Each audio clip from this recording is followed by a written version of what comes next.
for context, everyone, I really enjoyed this movie when I watched it when I was a younger person. I've now rewatched it and understand why I was wrong.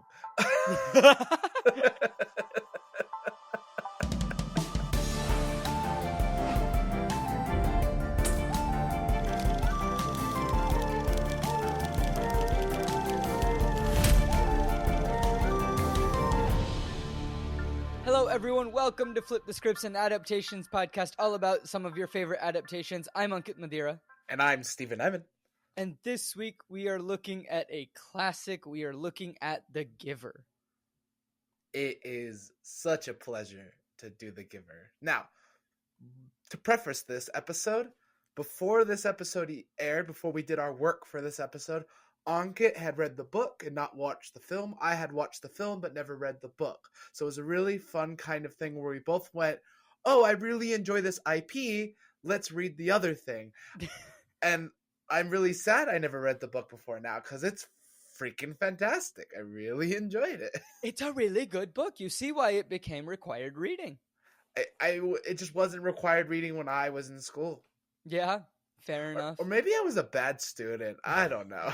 I mean, that's also a very good possibility. My sister read it when she was in middle school, I think. I didn't read it in middle school because I think we had other books. Or you were just a really bad student. It's one of the two. Did you read it in 7th grade? I don't remember. I don't remember if I read it in Kentucky in 7th grade or if I read it in Washington in 8th grade. Because if it was a 7th grade California assignment, if it was 7th grade, I will preface, my English teacher was pregnant for the whole school year, so I had a long-term sub, and we just did packets all school year long. It might have been 7th grade. So it means that I missed out on this book because of the packets because I had a pregnant teacher. Bless her. She, her kid is cute.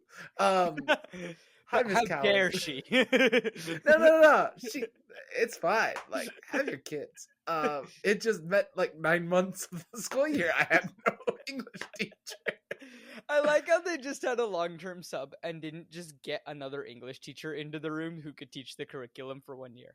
I think it was back in the time of like No Child Left Behind was like fresh, and I think that was the rule. You had to have a long-term sub in the room. Sure. Also, Okay. the Palmdale School District at the time, I don't know, I work for them, so I can't speak too ill of them. Cool, so moving on. Yes. So, fun facts about The Giver. First, just a couple of things about the book. It is written by Lois Lowry, and it was originally published in 1993. It is described as a young adult dystopian novel. Nice. Yeah. It won the 1994 Newbery Medal and has sold more than 12 million copies worldwide. That's great. And it also stemmed a book series. So there are 3 more books after The Giver. I know that I've read like 1, maybe 2 of them. And personally, I enjoyed The Giver a lot more than my recollection of those other books.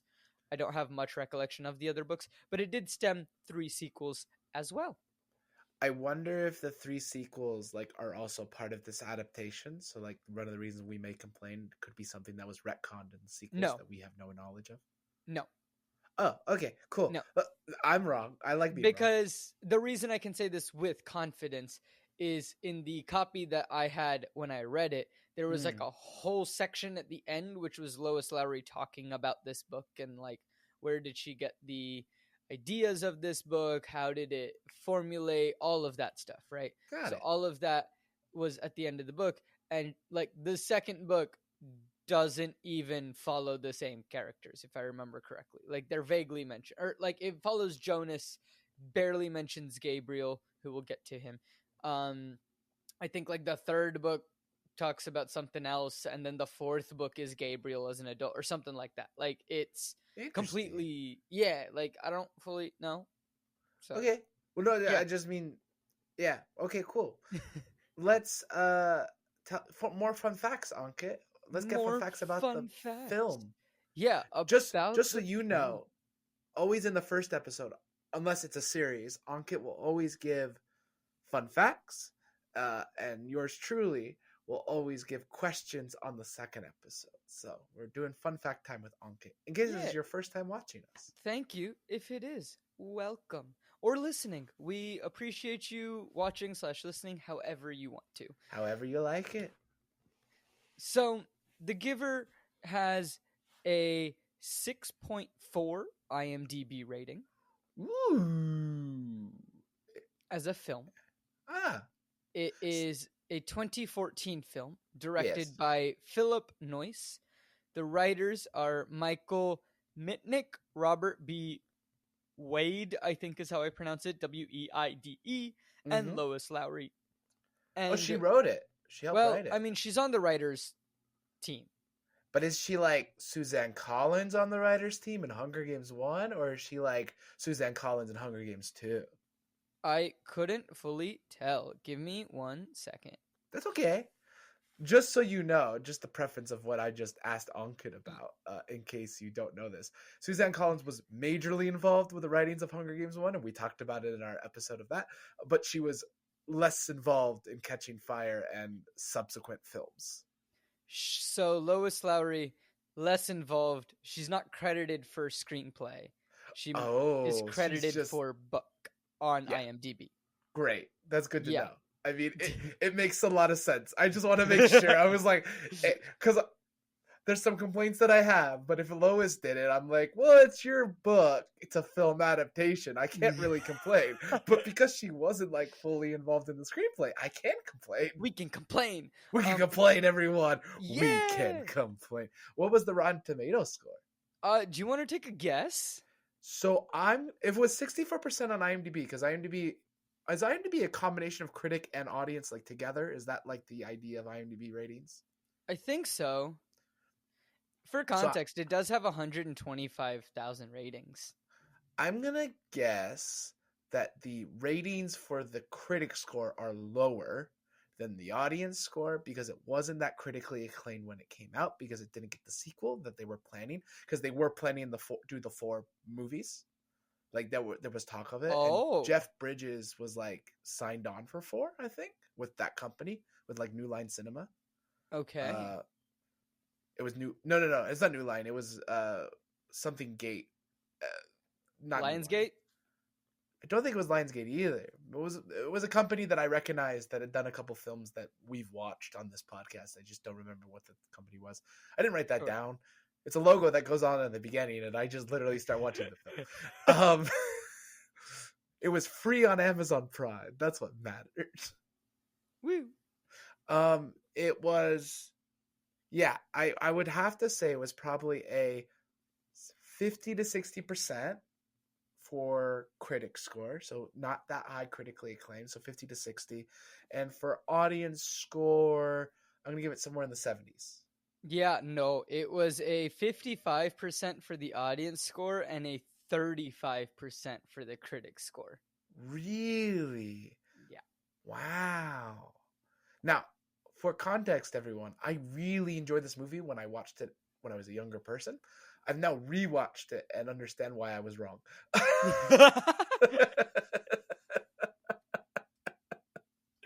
Beautiful. Lovely. That is fantastic.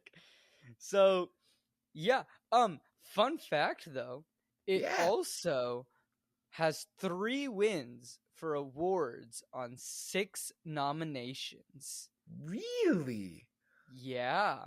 It got nominated, but it was like panned by critics? That's hilarious. It was nominated for a People's Choice Award, which it did not win. It won the Golden Fleece at the Golden Trailer Awards. I've never heard of those, but good for them. Is that just saying it had a good trailer? Is that maybe? I'm not completely sure. I'm gonna be honest. I'm rating off of IMDb. Okay. It also won the Faith and Freedom Award at the Movie Guide Awards. Okay. And it let's see.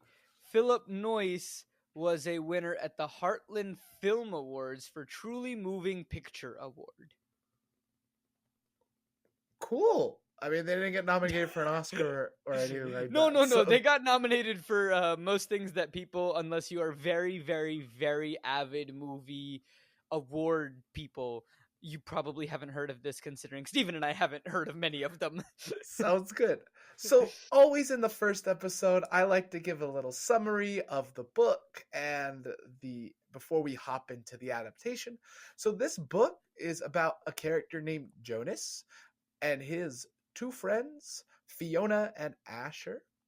And basically, they are 12 years old and they get selected to their job of adults. It's in this society where there's rules, there's very structured rules on everything. Every aspect of your life is so confined. You can't lie. You're not allowed to like touch anybody without permission. Love's like illegal. If you have any lustful tendencies, you take a pill for that. It's a very scientific, future ahead society. It also is a very preventative society. But basically, at the age of 12, you get assigned what your job will be as an adult in the society, and you train. So we're leading the first 90 pages of the book is pre this selection, and then from 90 pages on is Jonas training of what will happen to him from this guy who is the title of the book, which I can just say, I'm not trying to ruin, we're going to talk about it anyway. He is called The Giver. And we're going to explain what that means when we get there and what Jonas's job is when we get there. But it is an excellent book. It is only 212 pages, give or take 10 pages, because it's about a 200-page book. It's a really easy read. It is made for kids, I want to say 5th grade up. It has a little bit of mature content in it, but it is a really easy read, really fun, really enticing, and it has 23 chapters.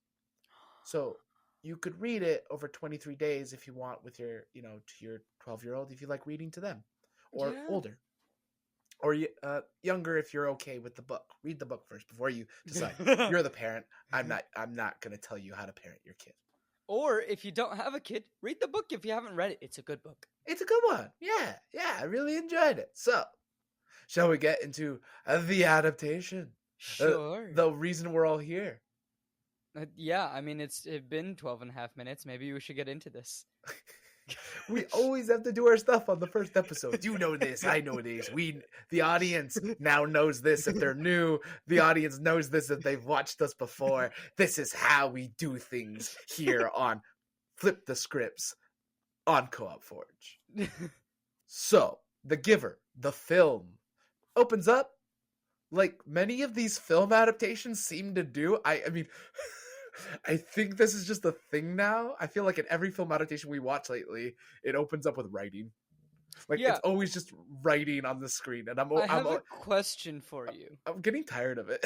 About this writing on the screen, dude. Like we haven't watched most of the films that then we go, or you have watched it and then you have subjected me to watch it. So fair.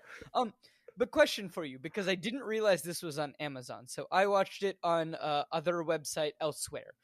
While I was sitting in a Starbucks waiting for a meeting. So, it was a whole adventure watching this film.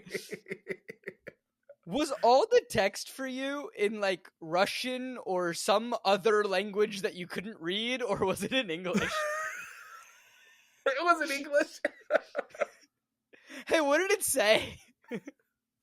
To translate for Ankit, it just talked about how there was this big calamity in the world, and from the ashes and the ruins, these communities were built, and all the rules of the community. How memories were forgotten. That was one of the big things. And it just kind of goes over the rules, like no relationships. You get something new every age. And yeah. That's basically it. Okay, so cool. You definitely did not watch the version I watched. I mean, I'm interested. Maybe there's a new scene in your version that wasn't in mine. I don't know. I forgot to check if Amazon had it. It's okay. I just, my sister has the physical copy as well in her room, but I was like, I don't want to get the DVD player out because my PS5 is UK. And I don't know if you know this, but the UK PS5s are all the PS5s are region locked. So I can't watch American Blu-rays on my PS5. What? Yeah, I found that out. So I'm either going to trade in my PS5 when a PS5 Pro comes out, and then I have an American PS5 Pro, or I'll wait till a PS6 comes out. Cool. Anyway, film. So film. So that happens in the beginning. It's a bunch of writing, and the film's in black and white. Now, I love this trope. I think it works really well for this film. It starts in black and white. I know some people don't like it. I remember as a kid watching, I think this is where the movie might falter a bit for people who wanted to watch the film. I remember watching Wizard of Oz, and Wizard of Oz obviously starts in black and white. And I remember I watched the first 5 minutes of it before it gets to color. And I told my mom, I said, this isn't interesting to me because there's no color. And she just told me to keep watching. Now, I don't know if that caused people to turn off the movie, but it might have turned some people away. It might have turned some people away, but it makes sense for the story. So I do think that the filmmakers made the right choice. It needed to be in black and white for what happens in this story. So at the beginning of the film, Jonas is our narrator. So he's kind of narrating over they've taken Jonas as a book character and just made him the narrator of the film, which I think works from a literary aspect of an adaptation. I think because we now get to hear his inner thoughts. It's the one thing we always complain about in these movies. We never get to hear inner thoughts. We actually get to hear inner thoughts, Ankit. I know. And it helps because in the book you have a third-person narrator who can tell you in Jonas's inner thoughts. Yes, but we don't have that third-person narrator in this. Right, but I think it works making Jonas give you the intro because it's like, oh, we don't lose out on the inner thoughts. Exactly. I really did enjoy it, and I think it's a really good adaptation choice. I think it's a really interesting adaptation choice. Let's see where they go with it. So the major change right at the beginning, and Ankit and I have kind of talked about this off screen, and on the phone one time, we're like, oh, so they've aged up Jonas. So they've aged everyone up to 18 in the film.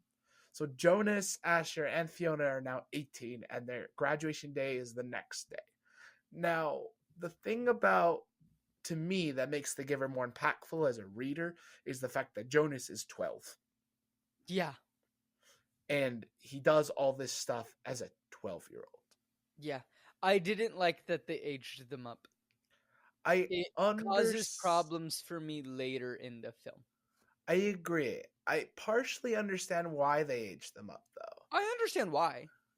And it's very much the same reason they aged them up in the Percy Jackson film, which was our first episode. Link to you can go to our YouTube channel and watch the first episode now. Yeah, if you're watching on YouTube, there will be a button somewhere that's linking to it somewhere. And if you are listening on any podcast app, just scroll a bit and you can find it. Yeah. So, but that was one of our major complaints of the Percy Jackson series, obviously, was like, oh, they aged them up, and it doesn't work. Because, and to be fair to Ankit, I kind of understand where he's coming from, because when you take the story of a 12-year-old and the experiences of a 12-year-old, and you put them in the experiences of an 18-year-old, it doesn't work. Because the age difference and the maturity level doesn't benefit you. Right. And yeah, I mean, I think if I'm looking at this just as a film, it still works as an 18-year-old. Like, cool. Yeah. Fantastic. When I'm looking at it as an adaptation, that's where I have an issue with it because of aging them up. Other things in the adaptation falter. Yeah. So we meet Jonah's best friends, Asher and Fiona, and they're riding these really cool futuristic bikes. I really like the bikes in this film. I was like, I didn't picture them like this. The sets are really good. Like, the sets and the props in this film, really good job. Yeah, I think it's done really well, and it tells a really good story.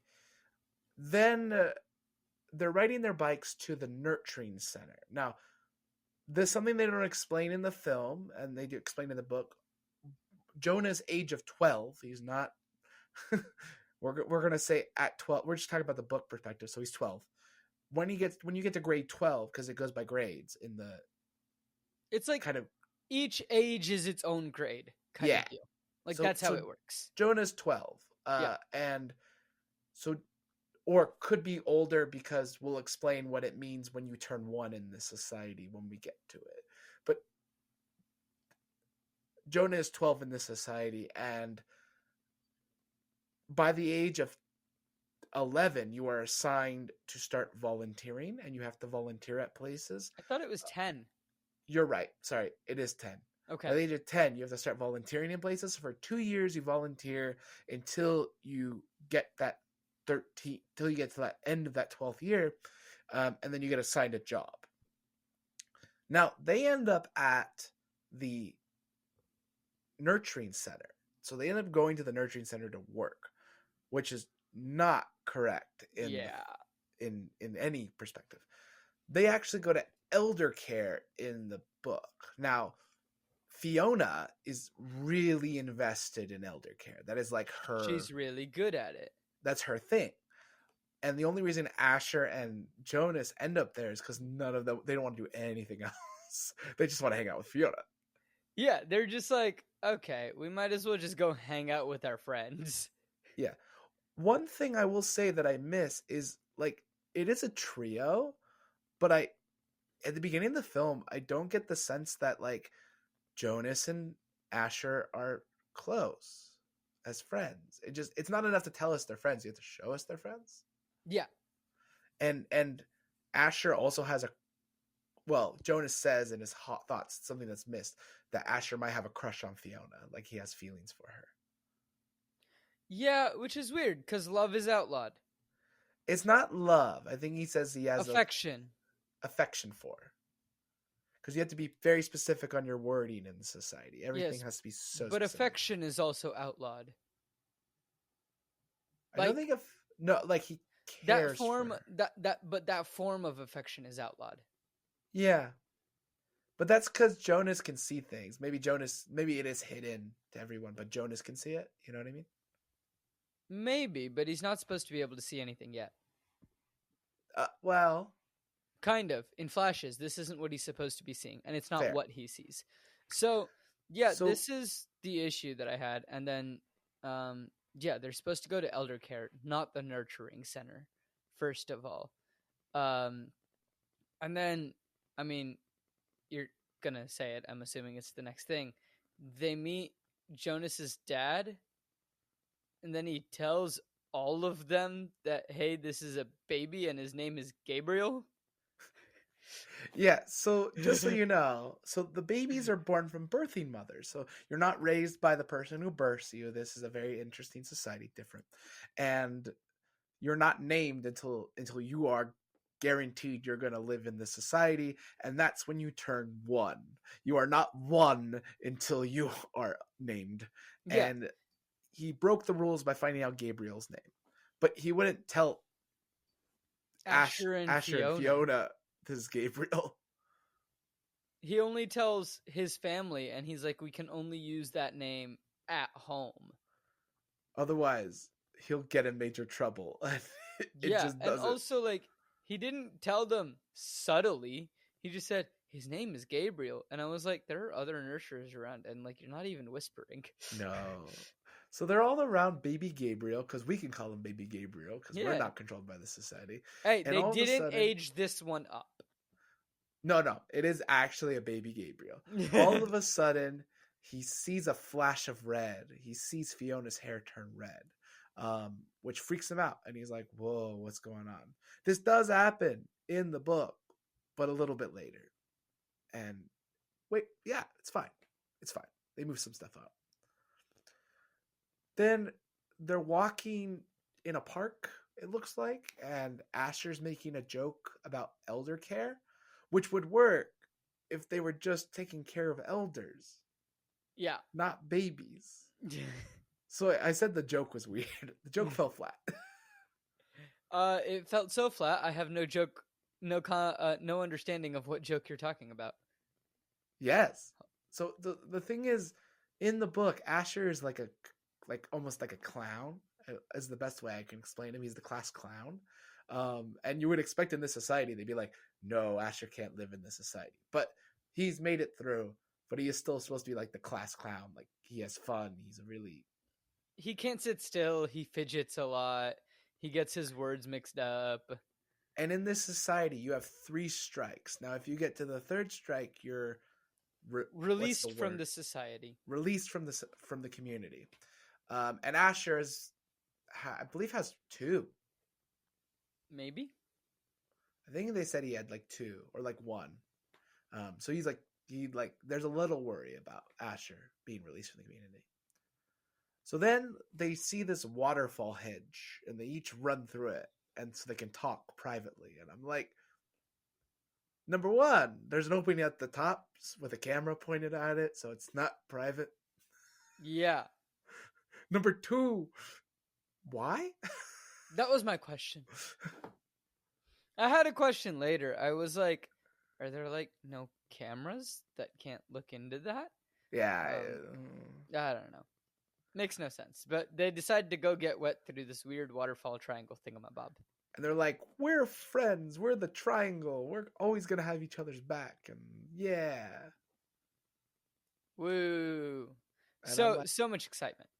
Yeah. So we then cut to Jonas and his family at dinner, and they're sharing feelings. Now, in this society, you have to share feelings at every meal. And then in the morning, you share dreams. They don't share dreams in the film. They've cut that bit, but they do still share feelings at dinner. Yeah. And also, Jonas says in the book, like, with the dreams, you know, if you don't dream, and sometimes Jonas doesn't dream, it's just like, I didn't have a dream. Exactly. So he is anxious about his graduation, is what he says. And he has to find the specific word because in this world, like we said, it has to be really specific. So we don't have really time to think about it because we cut right to the graduation. Now, no anxiousness. Yeah, this graduate. By the way, I think the graduation takes like 70 pages in, maybe 80 pages in of the book. Yeah, this is 15 minutes into the film. This is 15. So like okay, cool. So sure. Then the chief elders remoted in. They're not physically there, and I thought this was the worst change. This is stupid. This is just dumb. Yeah, because now she's the chief elder of every community, and I'm like, no, there are other communities with their own chief elders, and the chief elders are really not important. You don't even meet them in the book.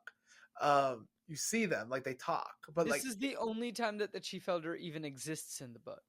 Yeah, but like you're gonna remote her in the only time we see her. Oh, okay. Well, I assumed it was gonna be the only time we saw her, and then we saw her more. But problems with that later. But like, fine. Yes, but do you get what I mean? Like, it just felt very like, ooh, look, we can remote her in. Yeah, I think they were just trying to show off futuristic technology is what the filmmakers were trying to do. And, credit to that. Like, they had this new tech and they were like, look at what we can do. But I don't think it worked because it made me think the same thing. Like, why is she suddenly like the chief elder of like all the communities? Because it was, and if that was the case, it was never made that clear in the book. But it felt like she was just the chief elder for this community. I will also say the thing that doesn't make any sense for me with the chief elder not being there. This is one of the most important events of the year. This is the event of the year. This is the only event of the year. This is the event of the like. There's no birthdays. There's no holidays. There's no like. There's like one holiday in the book, but it's like it's called a non-work day, but there's nothing to celebrate. This is like the one day of like big celebration of the year. Yeah, it's everybody's birthday. And it takes place over 2 days. Not one, but fine, whatever. I understand cutting it. Yeah. So, and then you kind of get this culty vibe from that scene, and I'm like, yeah, I mean, it is kind of culty the way we've gotten the cultiness. But then the scene also has a ceremony of release for all of the elders going to elsewhere. And I'm just like, no, each one gets their own specific one at the elder home. They get to celebrate all of their lives individually.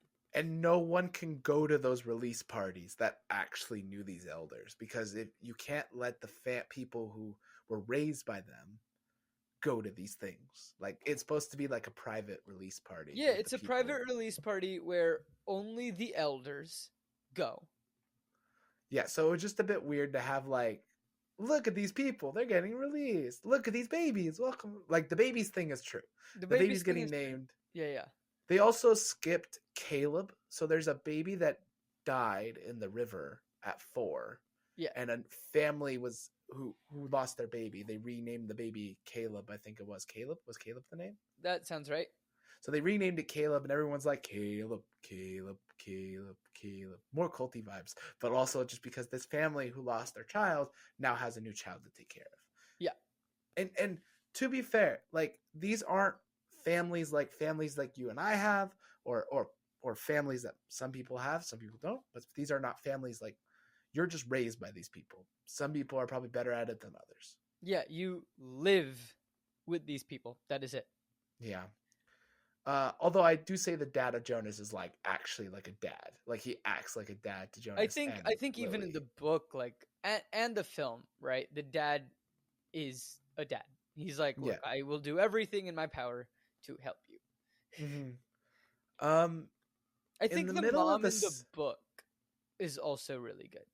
In the middle of the ceremony, we see Jeff Bridges. So Jeff Bridges is in this movie. He's a really great actor. And he keeps looking over his shoulder at our main character, Jonas. And I'm like, so he's the giver. I forgot he was when I watched it again. But I was like, oh, that's right. I forgot it was Jeff Bridges. Like, I knew it was like... They cut to him the first time, and I was like, I've seen his face before. And then they cut to him the second time, and I'm like, oh, he's the giver, isn't he? I mean, you've seen Marvel. Who does he play in Marvel? First Iron Man film. Yes. Okay. Cool. Yeah. Fantastic. Jeff Bridges plays. Yeah. The villain. Yeah. Obadiah Smith. Yeah. Obadiah Stane. I've seen him in that. I've seen him in a lot of things. I've and then seen him in other things. I've seen him probably guest star on TV shows, like things like that. Yeah. So, yeah. No, like I recognized his face. I was just like, I don't remember what from as I was watching the film. But I was like, okay. Is it Jeff Bridges in Big Lebowski? That sounds right. Or is it Josh Brolin? No, Josh Brolin is No, it's Thanos. Not Josh Brolin. It is Jeff Bridges. Yeah. But Josh Brolin is Thanos, right? I'm right? Yes, Josh Brolin is Thanos. Cool. Yeah. So, yeah, they're all cheering for these elders who are going to get released and the babies who are going to be named. It's cool. Woo. And then they start going through the years, and they kind of cut the years, and they cut straight to Lily's year. It makes sense. We've met Lily. Lily is Jonas's little sister, or we'll call her that because that's what it is in the family unit. Lily is Jonas's little sister, and she's given a bike.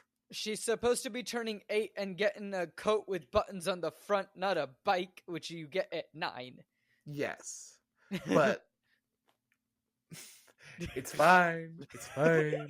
I was fine with this. I was like, okay, sure. Like, why not? You want to show off the bikes again? I'm not upset. The bikes look cool. But if they were going to give her the bike, one thing they could have done is, I mean, they had so much time. Like, if they're going to literally cut half the book out, they could have just added a scene of Jonas teaching her how to ride a bike illegally. Because that is one of the things that older brothers do for their little sisters. Yeah, and like older siblings always teach the younger ones, and like everybody knows it. It's one of the rules that like the society has is like you're not allowed to ride a bike until you're 9. But everybody breaks that rule, and nobody cares about that rule. Everyone's like, it's fine. Like all the rules, like they're just having fun as kids. Like we can let them have fun. So basically, every year you progress, you get a gift. And you gain something new, and so then we start with Jonas's year. Now it's called year 18 in the film, and whatever. So we start naming people roles, and Asher gets called forward, and I was like, yeah, and he's called a drone pilot, and I was like, no. Yeah, what the hell? Asher in the book. Well, I understand why they did it, because they're like, we need him in the end part of the film because we're Halloween. We're gonna talk about the Stop hitting everything, Stephen. Sorry, we're gonna talk about the Hollywoodizing of the end of the film because they really did like decide to like just blow everything up at the end. But That's where the film lost me. So tune in to next week to figure out how much I hated the end. Yeah, but Asher is named a drone pilot in the book because of his jokester attitude. He couldn't sit still, and he has so much fun. They named him the games administrator. I think it was like what he's training to be. Yeah, Or like something not like games. that. Or like like assistant activities director is what I remembered. I don't Yeah, remember that sounds exactly what better. it's called, but like it's something like he's in charge of recreation and games and fun for kids. Yeah, so that was a big moment for Jonas. Also, Jonas, I believe, is like number 2, right? Number 3 or number 2? No, Asher's number 4, Jonas is number 19, Sorry, that's what I meant. Number Fiona's 4. number 18. Number 4. But they changed it in the film where they weren't those numbers at all. Yeah, there are only supposed to be 50 kids in each age group. There are only supposed to be 50, so the society isn't as big as they show it in the film. Mm-hmm. But it's still quite large, right? But like the society is not as big. There are only supposed to be 50 kids. I think they have like 150. Yeah, I think she did go to 150. They skipped Jonas, just like in the book. So Jonas is number 19 in the book. So Fiona gets called, and before Jonas, but they skipped Jonas, even though Jonas would have been called earlier than Fiona in our movie universe, whatever. No, he wouldn't. And his sister goes, "They skipped Jonas," and her mom's like, "Shh." And I'm like, "No, but like everyone reacts to her skipping Jonas, not just his little sister, and no one tells her to be quiet about it. Like people are freaking out about it at first, and then they move on. Like everyone reacts to it. Because anything out of the normal in this society is like, holy crap." It's like, oh no. And then Fiona goes up, and they're like, "You're gonna work in infant care." I was like, this is gonna come back in some stupid way, isn't it? We'll find out. Yeah. So that's what she gets. And then Jonas is left all alone on stage because everyone apparently gets to go sit down, and Jonas is left on stage. By the way, they're in seats originally, and they just go up. He's just allowed to like cower in his seat. Yeah. So Jonas gets called up, and she apologizes to Jonas, and Jonas accepts her apology because that's like the no rudeness is allowed in this society. Right. And she says Jonas wasn't given a job because he's been selected. He's been selected as the new receiver because he has 4 qualities that she doesn't really understand herself. And it's almost directly from the book, except she tells everyone he will be the receiver of memory. Now, I don't believe she says the receiver of memory. I don't think she titles it that, but I think she just calls him the receiver, and everyone kind of knows what it is. I think everybody just knows what it is. Yeah. She might say it. I don't remember off the top of my head. So he's been chosen, and you can see Jeff Bridges' character looking at him very intensely now that he is the chosen one. Ah! And that, everyone, is where we'll take our snack break. Hi, this is Stephen. Thank you for watching Co-op Forge. If you like our content, wish to support our editing staff or all, please subscribe to our Patreon and link down below. You'll get bonus footage and many other fun activities out of it. In our description, you'll also find links to our social media, where we'll post about our new episodes. Flip the Scripts is every Friday, Seattle Across the Pond is every other Thursday, and Post Finale is posted every Wednesday. Thank you for watching. Now back to the main episode. Okay, we're back. And so Jonas is chosen, and everyone starts chanting his name like Caleb in the book, but they don't chant Caleb, so it just is what it is. They go, Jonas, Jonas, Jonas. And everyone's culty vibes. Culty. It is a cult. And then he's walking home with his dad and his mom. Originally in the book, he kind of catches up with Asher and tries to talk to him about it because he's kind of freaking out about being chosen as the receiver because it makes him feel othered, and he doesn't like being othered. It's something in this society where no one likes being othered. And he has these rules that he has to follow. And he catches up with his dad, and he's like, what happened to the old receiver? What happened to them? And 10 years ago, something happened, but his dad doesn't really explain it. In the book, it's similar, but in the book, we get a little more information from the dad. We're like, 10 years ago, this girl was the receiver. She no longer was the receiver, and we're not allowed to say her name. Yeah, like the dad at least is like, someone, they did choose someone it didn't go well. So, yeah. Then Jonas gets his rules. Yeah, he learns about the rules of being receiver, which they say all the rules, like he can lie now, he can do a bunch of other stuff. But they missed the sixth and most important rule of Jonas's career, which is he can't be released. Yeah. So just so everyone knows, that rule didn't exist, and it's like revealed in the book. I mean, it's never talked about in the film, so I can talk about it now. Yeah. That rule exists because of the girl 10 years ago. So now any receiver can never be released, and it's a really important thing that they didn't mention at all in the film. Yeah, it's weird that they didn't mention it. Yeah. And so he's on his way to the house. He kind of rides his bike with Fiona, and I'm like, yeah, this is exactly like the book. But then he leaves her because she goes left into another street, and he keeps going. And a house is on the edge. Well, they call it on the edge. They're like, it's like the community is like an asteroid in the middle of the sky. Yeah, that's kind of what it's like. I'm very confused as well. Or like it's up on a plateau and then everything else is at like the bottom, but then like there are clouds and like I don't know. It's really confusing. But yeah, the giver's hut, we can say, is supposed to be just behind the senior center. And which is why they ride together to their jobs and like literally park next to each other. And then Fiona just walks into the senior center and Jonas just goes around the back. Yeah. So, but they call the edge of the plateau like the edge. They call it the edge. And I'm like, oh, okay. I mean, this is new. This doesn't exist, but all right. Okay. There's supposed to be like other communities, I guess, but whatever. A censor welcomes Jonas and lets him in as the receiver, but there's no receptionist. Now, in the book, there's a receptionist who lets him in, and so he has a little bit of talking to that person before he meets the giver, who is Jeff Bridges' character. And then now he meets the giver, and 15 minutes in, we are already halfway through the book. Well, no, like 20, 25 minutes in. We're halfway through the book. So the movie is only an hour 37 with credits and the introduction stuff. So they've skipped a lot to do the ending. Does it play out? And I just... Yes and no. You have 137 pages. I'm sorry, you have 210 pages, and you can't do a full-length film of 210 pages. What can you do? Not a full-length film. No, yeah. He meets the old receiver, and he apologizes because he's late, and Jeff Bridges is like, don't apologize. Never apologize. And this is true. He's told never to apologize as the new receiver. The giver explains what they are here to do.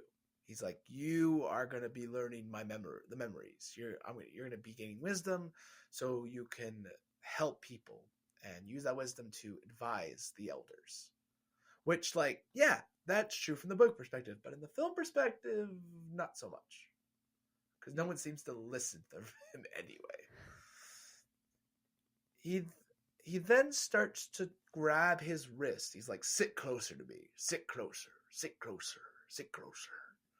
And he grabs his wrist and he starts to pass memory into him.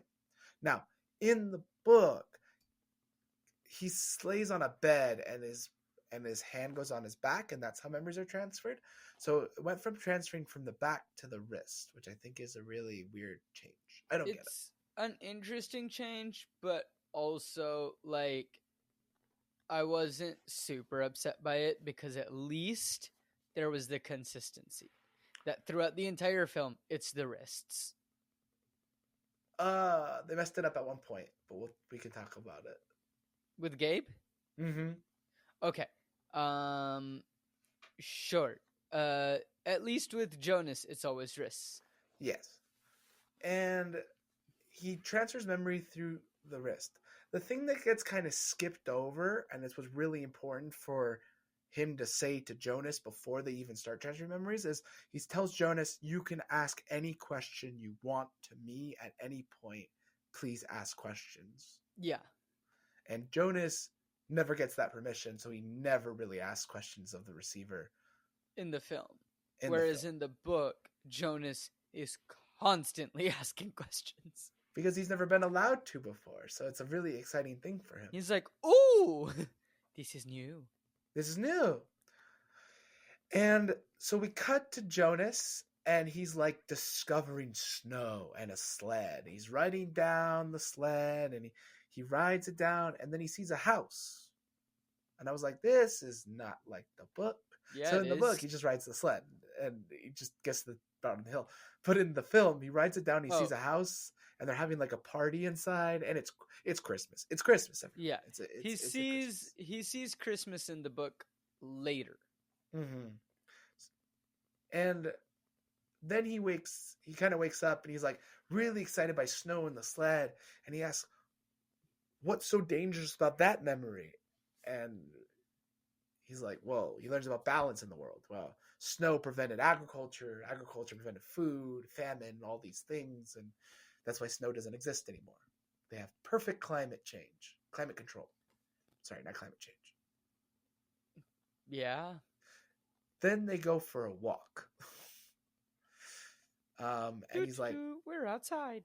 Yeah, he's like, would you ever lie to me? And he's like, Jonas, I will never lie to you. Now, this is true. This is all like very close to the book. I really like it, except Jonas does get sent back into the snow at one point. He doesn't get sent back in the film, but in the book, he gets sent back in because he wants him to see the color of the sled. Yeah, it's because, they mention this, and it's the ability to see beyond. And they mentioned this at the ceremony, and the chief elder's like, I don't fully get it, but like, this is something that you seem to possess. And the giver is like, okay, like, I think I know what's happening. Like how you are able to perceive it, and like what you're able to see beyond is. And for Jonas, it's seeing the color red. And so that's why, like, in the book, there's a moment where an apple changes, and so he takes an apple home from school because he's like, oh, like, what, why did that change? Or like Fiona's hair changes color because Fiona has red hair. Yeah. And things like that. And so, yeah, he sends him back in to see the sled, and then he also experiences pain in the form of a broken leg or arm. Mm-hmm. He is also asking about the previous receiver already to the giver. This is later in the book, but he's already asking about it because he's just so curious about it. And I think this is one of the pitfalls of it being an 18-year-old. Yeah. Because a 12-year-old wouldn't ask this yet.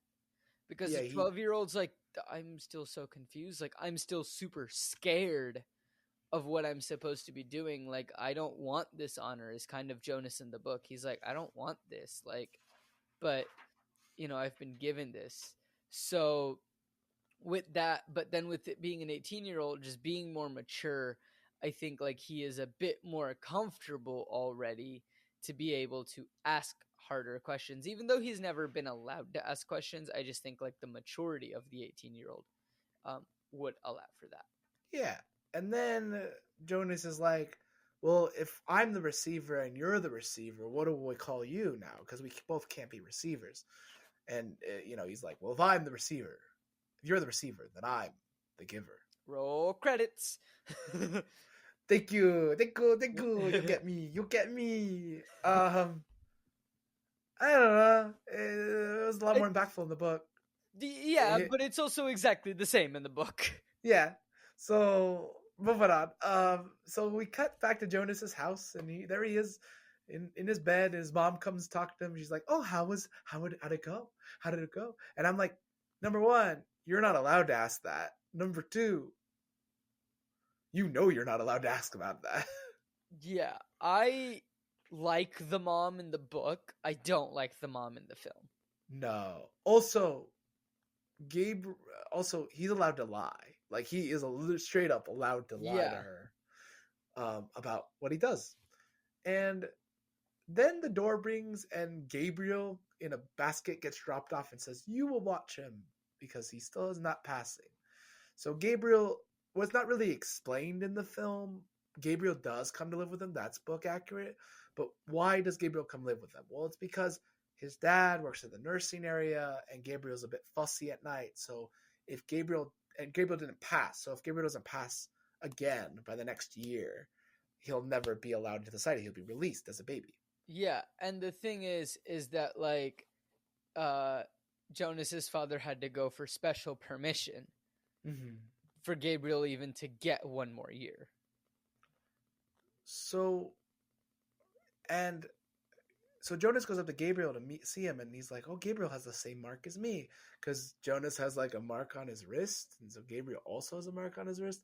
That's not in the book. They just have the same sandy hair color, is what I'm remembering, right? They have the same eyes.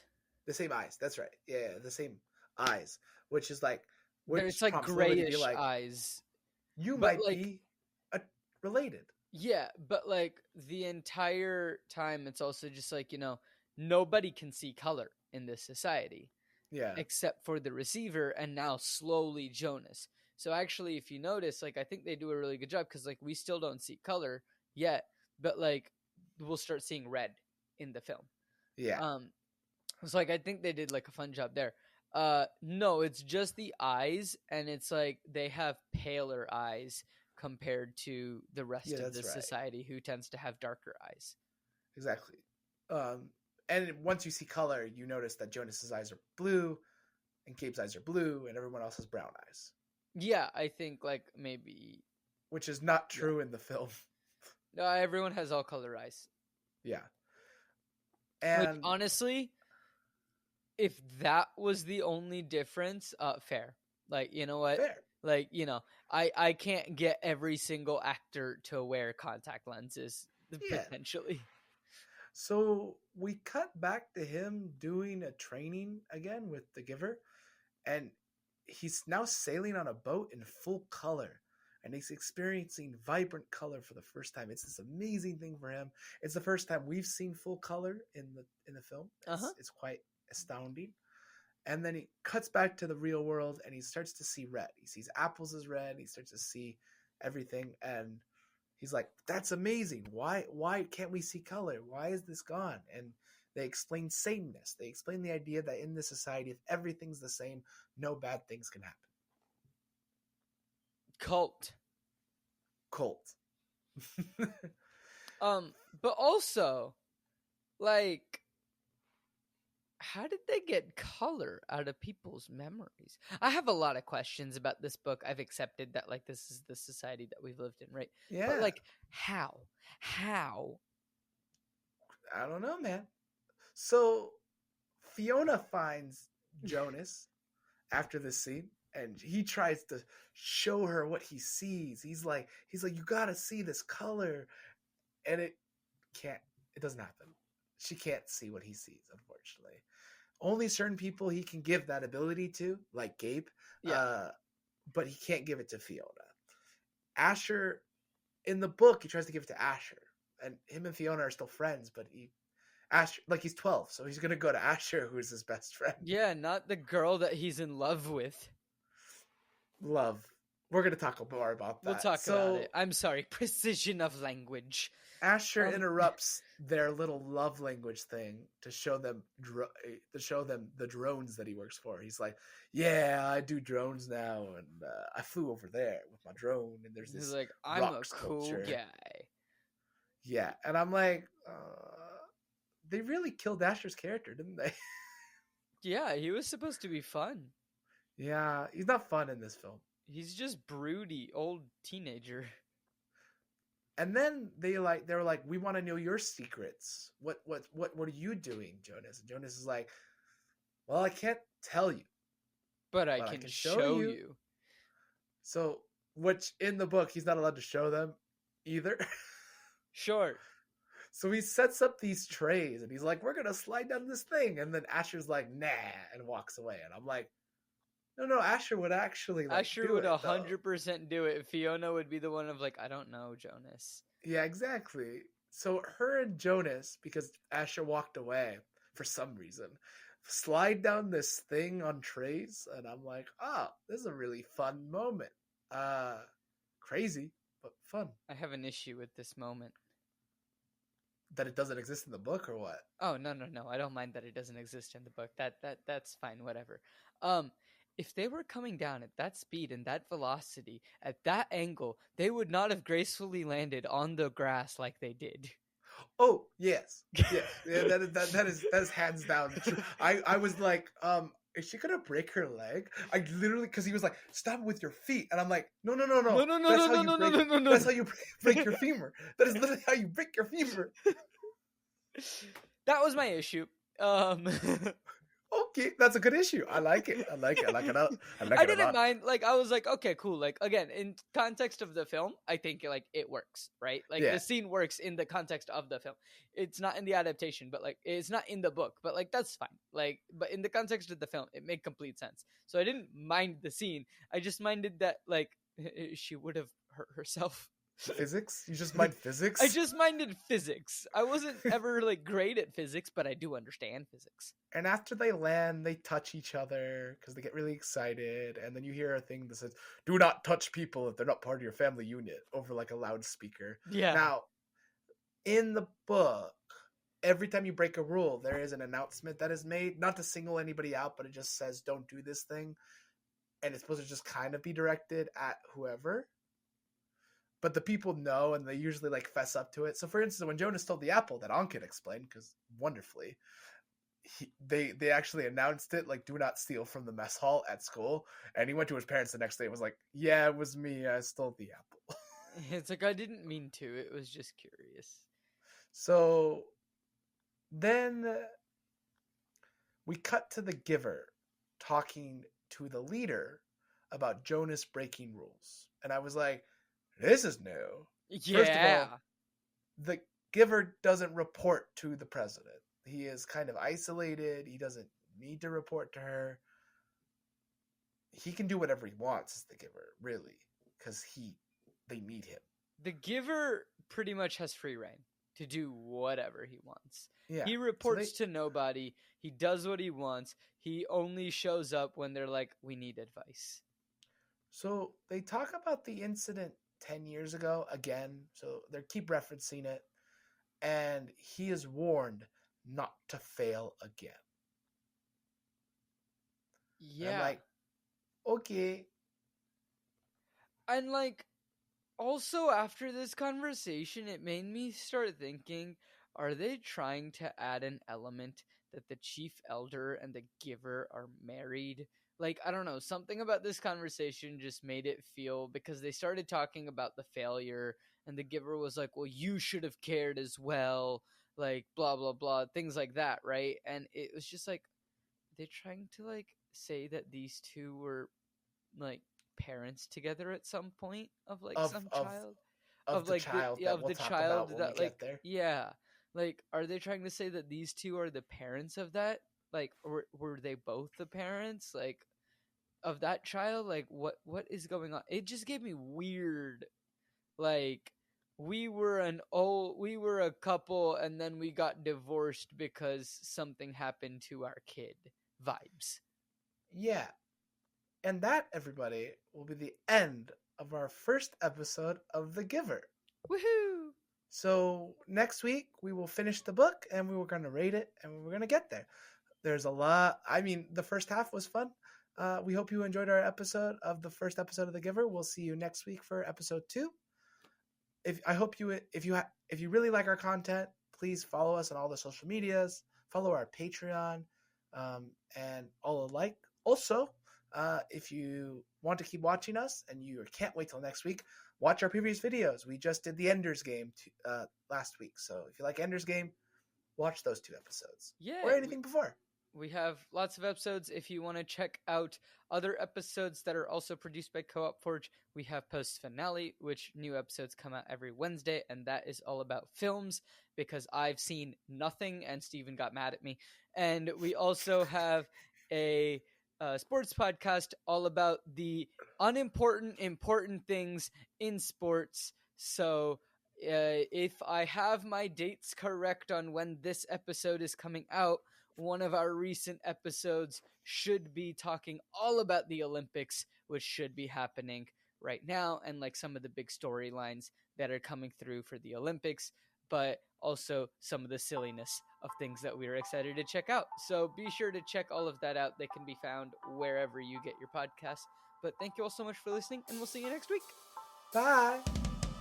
Hello, and thank you so much for listening to this episode of Flip the Scripts.